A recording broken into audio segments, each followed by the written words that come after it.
Magandang araw, kapamilya. Ha! Ang lamig na ng panahon, no? Kahit may araw. Kasi mapapansin po natin na Pasko na. Kabi-kabilang tiyangge, kabi-kabilang trapiko. Kasi nga, malapit na ang Pasko.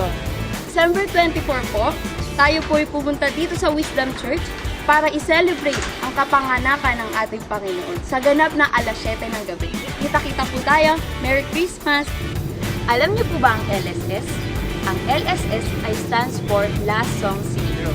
Parang iyon po yung nare-retain sa utak nyo kapag yun yung huling tugtog na napakinggan nyo.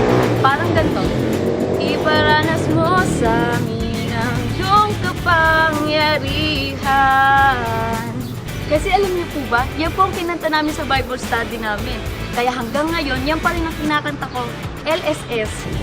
Kaya dapat pala ang ating mga pinakikinggan ay Christian song.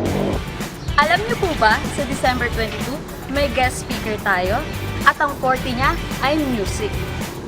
He is an international award-winning and recording artist and composer. His ministry is to uplift, encourage, and bless people through the brilliant use of music, multimedia, and words of inspiration.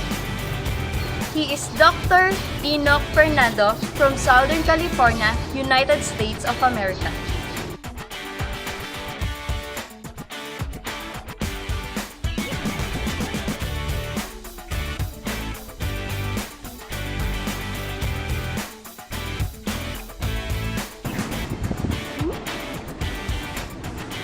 Ano po ginagawa ninyo?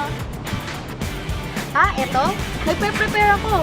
Kasi sa December 15, meron team building ang Cell Leader. Tara, jogging tayo. Naging tradisyon na ng Wisdom Church na magkaroon ng Ambassadors Night tuwing December na kung saan lahat ng cell leaders ay nagtitipon-tipon. Ngayon taon, ang team ay team building. So to all cell leaders, please coordinate with your network leaders as to your team color. Wow! Ang dami-dami pala nating activities this December! Pero, wag na wag po nating kakalimutan ang ating Pepsol. Batch Thomas, start na po ng post encounter natin today. Batch Matthew, SOL1 na po kayo.